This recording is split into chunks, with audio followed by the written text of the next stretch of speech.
Hi, it's Maria, and today I want to talk you through a tutorial for coming into a better aligned downward facing dog. So come into your table, bringing your hands underneath your shoulders. Tuck your toes under and walk the hands forward just a bit as you spread the fingers out wide.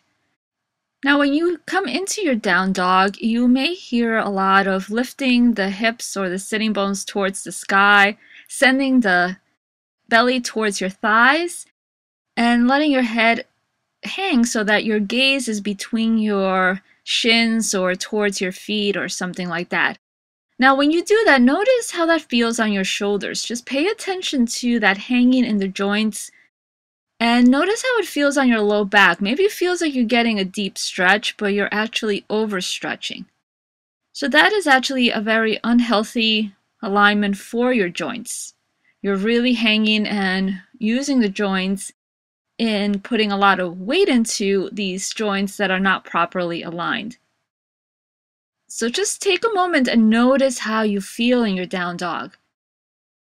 And we'll try to correct that and find a better alignment for you. Begin by bending your knees. When you bend your knees, continue to send your sitting bones towards the back wall, not up towards the ceiling, but towards the back. Let your feet be at hip distance and get a slight inward rotation of your thighs. Let your belly hug in and up, so it's instead of sinking into that belly, hug it in and up to lengthen through the spine. It's a very subtle action. Then slide forward a bit so your shoulders settle back into the body and line up your ears with your arms.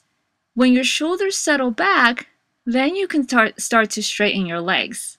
And notice that natural outward alignment of the arms, that outward rotation. So once again, bend your knees, sitting bones back and wide. Hug the low belly in and up. Lengthen through the entire spine so you're not collapsing into your low back.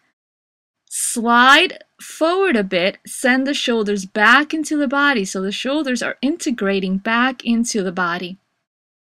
And you're gazing down at your mat, not at your feet. Once it feels a little more comfortable, then you can go ahead and work on straightening the legs. But the legs should be the last thing you straighten once everything is in place. So shoulders back, low belly in and up, and then straighten the legs. And notice how that feels as you widen through the tops of the shoulders and give your neck more space. What ends up happening when you narrow that space on the top of the shoulders is that you are putting weight into a pose where you are actually doing what I'm showing you right now, and you're not giving your neck any room, you're not giving your head any room to move, and you're putting a lot of weight into that. So what you want to practice is separating the shoulders and bringing them down. So not up and towards your ears, but down and away from your ears, creating more space in the tops of the shoulders, palms up. So you can practice that outside of your down dog in a sitting position like I'm doing now. So once again, if your arms are forward, I'm showing you a different way here. You want to settle the shoulders back. So instead of bringing them forward and up, it's back and down. And that gives you a healthier alignment, so when you lift the arms, you're creating more space in the tops of the shoulders and not hanging in your ligaments, not using the joints incorrectly. You can also practice from a variation of child's pose here by not bringing the head all the way down, but tucking the toes, sending the hips back, and drawing the shoulders back and wide as you slide forward a bit. And just notice how that feels. And you might find it a little more challenging because you're using the muscles of the arms.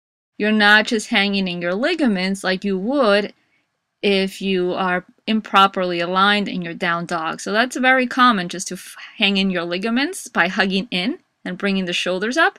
But if you create space in the tops of the shoulder, then you're engaging more muscles and getting more muscles to do the work. So from there, if you practice that a few times from that variation of child's pose, Then you can lift up but keep the arms as they are, drawing the shoulders back and down.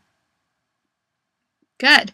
Now, you can practice that a few times. It might take you a little while to get used to the movements. Feel free to, if you have any questions, to post them in the comments, and I'll try to answer them for you. But that is a safer and more aligned way to come into your down dog. Not looking back at your feet or your legs, but looking down at the floor in a place that feels more neutral. And hugging the low belly in and up for support, as well as drawing the shoulders away from your ears. I hope that this helps you and clears things up for you, and I will see you next time. Don't forget to subscribe, to share, and to comment.